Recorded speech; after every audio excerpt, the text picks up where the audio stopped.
గొడవతో రోడ్డుపై గోడ నిర్మించిన ఘటన వెలుగుచూసింది. ఈ గోడ నిర్మాణం పట్టణంలో కలకలం రేపుతోంది.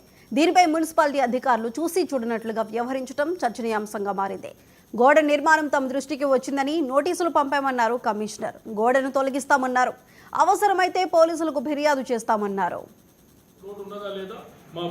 మా దాంట్లో సర్వే చూస్తే మాకు అర్థమవుతుందండి. మేము దాని మీద మా ఇంజనీర్ రోడ్డు మీద గోడ కట్టిన దాని దృష్టి మా దృష్టికి వచ్చింది కాబట్టి వారికి ఇమీడియట్లీ వాళ్ళని తొలగించడానికి ఆదేశించినాము.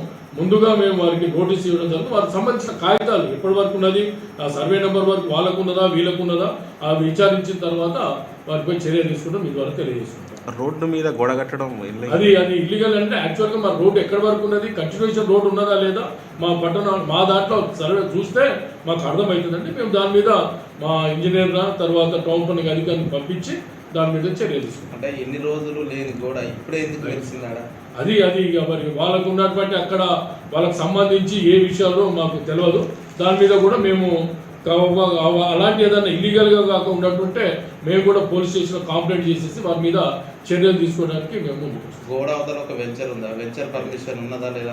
ఇక్కడ మేము అదే చెప్తా ఉన్నాం. వెంచర్ పర్మిషన్ లేకుండా ఇల్లీగల్గా చేస్తూ ఉన్నారు. ఆల్రెడీ గతంలో కూడా వాళ్ళకి నోటీస్ ఇవ్వడం జరిగింది. వాళ్ళకు సంబంధించిన రాళ్లను వాళ్ళ అటును కూడా తొలగించేసి మా పరిధిలో వేయడం జరిగింది.